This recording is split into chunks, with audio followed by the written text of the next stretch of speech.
नमस्कार दोस्तों। आप फैक्ट एंड बायो के साथ आज मैं ऐसे व्यक्ति के बारे में आपको बताने जा रहा हूँ जिसने बहुत ही कम उम्र में करोड़ों की कंपनी खड़ी कर दी। जिस उम्र में लोग अपना ग्रेजुएशन कर रहे होते हैं उस उम्र में ओयो के फाउंडर रितेश अग्रवाल 16-16 घंटे काम करके अपने सपनों की दुनिया की उड़ान भर रहे थे। आज मैं आपको रितेश अग्रवाल की सक्सेस स्टोरी के बारे में बताने जा रहा हूँ। उड़ीसा के कटक में रहने वाले रितेश अग्रवाल ने मात्र 20 वर्ष की उम्र में ओयो रूम्स नाम की कंपनी खड़ी करके बड़े बड़े उद्योगपति और निवेशकों को भी आश्चर्यचकित कर दिया था। जिस उम्र में लोग अपना ग्रेजुएशन कर रहे होते हैं या अपनी लाइफ को सही तरह से समझ भी नहीं पाते, उस समय रितेश अग्रवाल ने अपने करोड़ों की कंपनी का खाका तैयार कर चुके थे। उनका मुख्य उद्देश्य था ओयो रूम्स के माध्यम से ट्रेवल्स को सस्ते दामों और बेहतरीन मूलभूत सुविधाओं के साथ देश के बड़े शहरी होटलों में कमरा उपलब्ध कराना। बिजनेस करना कोई आसान काम नहीं। लोगों की आधी उम्र निकल जाती है बिजनेस शुरू करने और उसकी मार्केटिंग करने में। बिजनेस में सफलता पाने के लिए मार्केटिंग का एक्सपीरियंस होना चाहिए। बिजनेस में हर तरह की समस्या का हल निकालने की क्षमता होनी चाहिए। इन सब चीज़ों को समझने के लिए इंसान की आधी उम्र गुजर जाती है, तब जाकर वह एक सफल बिजनेसमैन बन पाता है। लेकिन ओयो रूम्स के फाउंडर सीईओ रितेश अग्रवाल ने 21 साल की उम्र में ही बिजनेस में बड़ी सफलता प्राप्त करके इस धारणा को गलत साबित किया। आइए जानते हैं रितेश के बारे में कुछ। रितेश अग्रवाल का जन्म 16 नवंबर 1993 को उड़ीसा के कटक में बिसार गांव में एक मारवाड़ी परिवार में हुआ। रितेश अग्रवाल का जन्म एक मिडिल क्लास फैमिली में हुआ। उनकी आर्थिक स्थिति ठीक ठाक थी। रितेश के पिताजी का भी एक छोटा सा बिजनेस था। रितेश की माताजी एक हाउसवाइफ हैं। रितेश 3 भाई बहन हैं। रितेश उन सभी में सबसे छोटा है। रितेश अग्रवाल बचपन से ही पढ़ने में बहुत होशियार थे। उन्हें घूमना बहुत पसंद था। वह हमेशा कुछ अलग करने के बारे में सोचा करते थे। रितेश की इच्छा थी कि वह एंटरप्रेन्योर बने। रितेश अग्रवाल की शिक्षा के बारे में बात कर लेते हैं। 8 साल की उम्र में रितेश ने टेक्नोलॉजी और कोडिंग करना शुरू कर दिया था।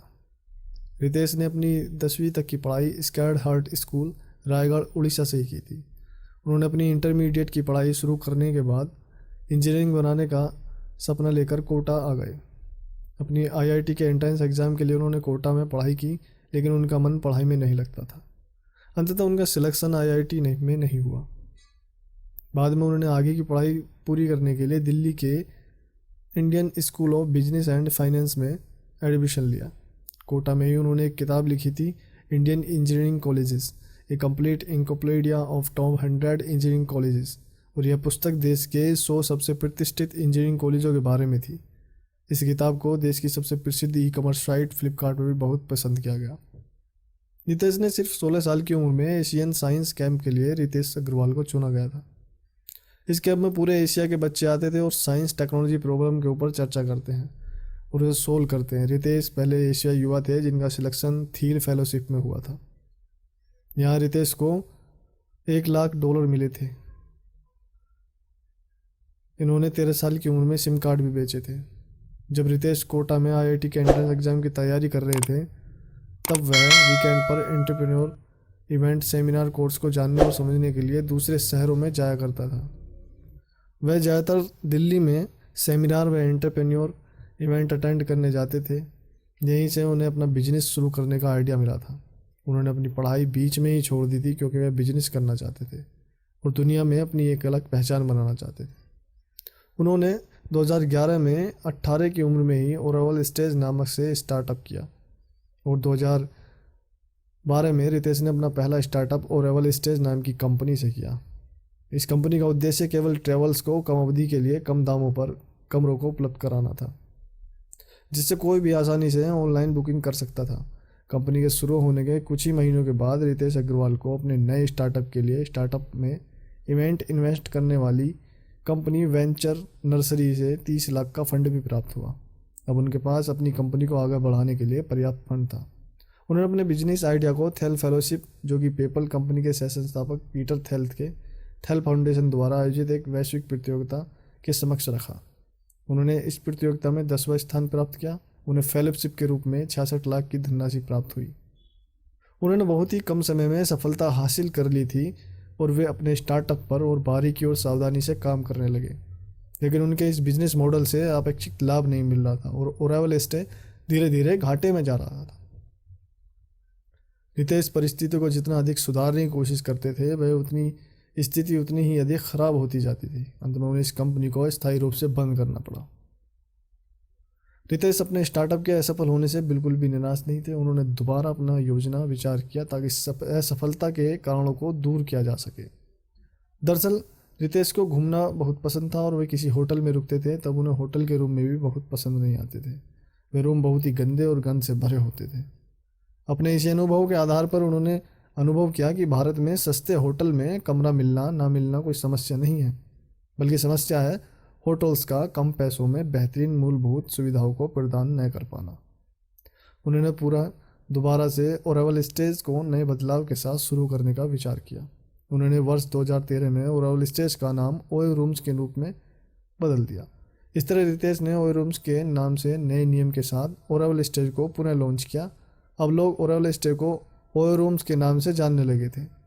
ओयो रूम्स का उद्देश्य सिर्फ ट्रेवल्स की किसी होटल में कमरा उपलब्ध कराना नहीं था, बल्कि अब होटल में कमरों के साथ वहां मिलने वाली मूलभूत सुविधाओं की गुणवत्ता भी उपलब्ध कराना था।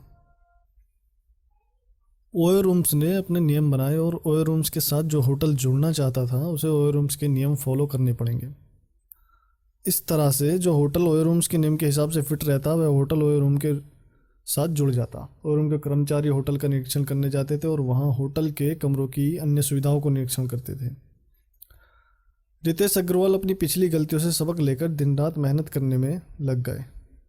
उन्होंने अपने बिजनेस को सही से मैनेज करने के लिए एक बिजनेस फॉर्म 70mm के सीईओ भावना अग्रवाल से बिजनेस की बारीकियों को सही ढंग से जानने का प्रयास किया। उनकी एडवाइस ने रितेश को सकारात्मक रूप से निर्णय लेने के लिए योग्य बनाया, चूँकि रितेश अपनी पिछली गलतियों को दोबारा दोहराना नहीं चाहते थे। शुरू में ओयो रूम्स को लोगों ने काफ़ी पसंद किया, जिससे रितेश ने कई दर्जन होटलों से डील कर ली। इस बार रितेश ने पीछे मुड़कर नहीं देखा। रितेश ने दिन रात मेहनत करके कंपनी को तरक्की के रास्ते पर ले गए। इस बार रितेश की किस्मत ने साथ दिया और वे जैसा चाहते थे बिल्कुल वैसा ही हो रहा था। उन्होंने शुरू में प्राइस कम रखी और साथ में कुछ ऑफर भी दिए, जिससे धीरे धीरे ग्राहक बढ़ने लगे। लोगों को उनके द्वारा दी जा रही सेवा काफ़ी पसंद आने लगी। प्रारंभ में रितेश ने 2 ही कर्मचारी रखे थे। बाद में जैसे जैसे बिजनेस ग्रो करता गया वैसे वैसे उन्होंने कर्मचारियों की संख्या बढ़ाना शुरू कर दिया। आज वर्तमान में ओयो कंपनी में 2000 से ज़्यादा कर्मचारी काम करते हैं। वर्ष 2014 में 2 बड़ी company light speed venture partner और DSG कंज्यूमर पार्टनर ने ओयो रूम्स में 4 करोड़ रुपए का निवेश किया। इसके अगले 2 साल बाद 2016 में जापान की बहुराष्ट्रीय कंपनी सॉफ्ट बैंक ने भी 7 अरब रुपए का निवेश किया। इस तरह के निवेश से रितेश को कंपनी को और आगे बढ़ाने के लिए एक अच्छा खासा धन मिल गया। रितेश के लिए सबसे खुशी की बात यह थी कि हर महीने 1 करोड़ रुपए से भी ज़्यादा की बुकिंग हो रही थी। केवल 2 वर्षों में ही ओयो रूम्स 1500 से भी ज़्यादा होटलों की श्रृंखला के साथ देश की सबसे बड़ी आरामदेह व सस्ती कीमतों पर जनता को रूम उपलब्ध कराने वाली कंपनी बन चुकी थी। धीरे धीरे उन्होंने विदेशों में भी अपना नेटवर्क फैलाना शुरू कर दिया, जैसे मलेशिया, नेपाल, चीन, जापान आदि। 2 जुलाई 2016 को प्रतिष्ठित अंतर्राष्ट्रीय मैगजीन जेंटलमैन क्वार्टरली ने रितेश अग्रवाल को 50 most influential young Indians innovators की सूची में शामिल किया। इस सूची में उन युवा इनोवेटर्स को शामिल किया जाता है जो अपनी नई सोच और विचारों से लोगों की ज़िंदगी को आसान बनाते हैं। ओयो रूम्स की शुरुआत गुड़गांव से करने के बाद पूरे भारत में 4000 होटल्स 160 शहरों में लॉन्च की गई। रितेश अग्रवाल ने ओयो रूम ऐप से भी बनाया, जो एंड्रॉयड और विंडोज़ फ़ोन के लिए। इस ऐप के माध्यम से लोग अपनी पसंद और बजट के हिसाब से रूम बुक कर सकते हैं। ओयो के साथ कोई भी होटल पार्टनरशिप कर सकता है। ओयो से पार्टनरशिप करने के लिए होटल के मालिक को ओयो के वेब पेज पर जाकर आवेदन करना होता है। उसके बाद ओयो टीम उस होटल के मालिक से या मैनेजमेंट से संपर्क करती है, फिर ओयो रूम्स के नियम के हिसाब से डील करते हैं। ओयो रूम्स की फुल फॉर्म के बारे में बात करें तो इसकी फुल फॉर्म है on your own rooms. OYO rooms का अर्थ है कि लोग अपना ही रूम समझें। इसका मकसद भी लोगों को उचित दामों में अच्छी सुविधा प्रदान कराना। इस ओयो रूम बुकिंग का बिजनेस का आइडिया उनके अपने ट्रैवल सफ़र से आया, जब वे अक्सर कहीं ना कहीं घूमने जाते थे या सेमिनार लेने जाया करते थे। जब वे किसी होटल में ठहरते थे तो उन्हें काफ़ी मुश्किलों का सामना करना पड़ता था। उन्हें अधिक पैसों में भी गंदा बदबूदार रूम मिलता था और न ही उनकी सर्विस अच्छी होती। तब उन्होंने अपना खुद का बिजनेस करने का सोचा और एक ऐसा सिस्टम लाने के ऊपर विचार किया जिससे लोगों को पर्याप्त रूप में अच्छी सुविधा मिल सके। अब इनकी नेटवर्थ की बात कर लें तो इनकी प्रति महीने सैलरी 8 करोड़ रुपए वो पृथ्वीवश 100 करोड़ रुपए मात्र 27 साल की उम्र में दुनिया के सबसे दूसरे कम उम्र के सेल्फ मेड बिलियनियर बन गए। कोरोना काल की वजह से इन्हें बिजनेस में नुकसान हुआ। 2021 में रितेश अग्रवाल ने नेटवर्थ में पिछले वर्ष की तुलना में 22% की वृद्धि हुई थी। रितेश अग्रवाल की यह नेटवर्थ 2021 के अनुसार है। उम्मीद करता हूँ कि आपको रितेश अग्रवाल की सक्सेस स्टोरी अच्छी लगी होगी। इस पोस्ट से संबंधित, इस वीडियो से संबंधित आपके विचार अपने प्रकट करें, कमेंट बॉक्स में अपने विचार प्रकट करें। उन्होंने यह मुकाम हासिल करने में बहुत तकलीफ़ों का सामना किया। उन्होंने सक्सेस पाने के लिए रातों की नींद उड़ाकर पाई। तो इसी के साथ मैं आपसे विदा लेना चाहूँगा। इसी तरह की जानकारी और बायोग्राफी जानने के लिए फॉलो कीजिए फैक्शन बायो को, और लेटेस्ट वीडियो के लिए लाइक और बेल आइकन दबाना न भूलें। धन्यवाद।